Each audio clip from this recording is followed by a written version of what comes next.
Bonjour à tous, aujourd'hui j'ai vraiment envie de nous rappeler que Jésus ne nous a jamais promis que la vie avec lui serait un long fleuve tranquille.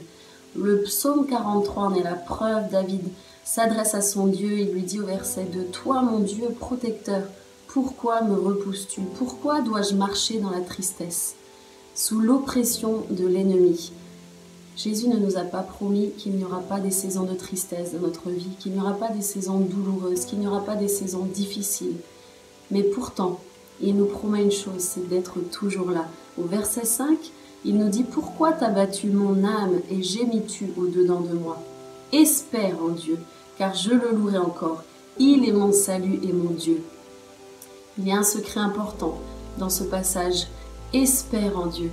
C'est à nous d'ordonner à notre âme de le louer encore. C'est à nous d'espérer en lui quand les saisons sont difficiles. Malheureusement, nous sommes toujours tous de bons chrétiens quand tout va bien, mais quand l'épreuve arrive, il est très facile de se mettre à accuser Dieu pour ce qu'il permettrait, alors que Dieu, lui, est le même.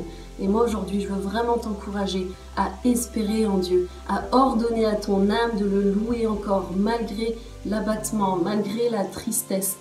Au psaume 71, au verset 3, il nous dit aussi « Sois pour moi un rocher qui me serve d'asile, où je puisse toujours me retirer. Tu as résolu de me sauver, car tu es mon rocher et ma forteresse.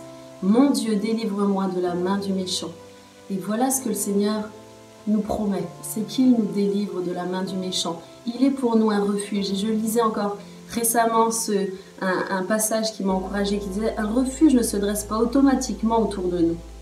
Nous devons le rechercher, comme à l'époque quand ils allaient se cacher dans les cavernes pour fuir, il fallait rechercher ces lieux secrets et courir vers son abri pour y trouver un port sûr. Trouver un port sûr en Jésus ne se fera nulle part ailleurs que dans l'intimité avec lui, jour après jour, quotidiennement, dans les moments difficiles comme dans les bons moments. Il veut être pour toi un refuge, un abri sûr et solide, là où il console ton cœur, là où il guérit tes blessures. C'est là qu'il t'attend. Et je t'encourage vraiment de tout mon cœur à te réfugier dans sa présence, parce qu'il a de bonnes choses en réserve pour toi. Ne t'arrête pas à la saison difficile, mais saisis ces moments pour aller plus loin avec lui, parce qu'il a de grandes choses encore à te révéler et à faire en toi. Passe une bonne journée, à bientôt.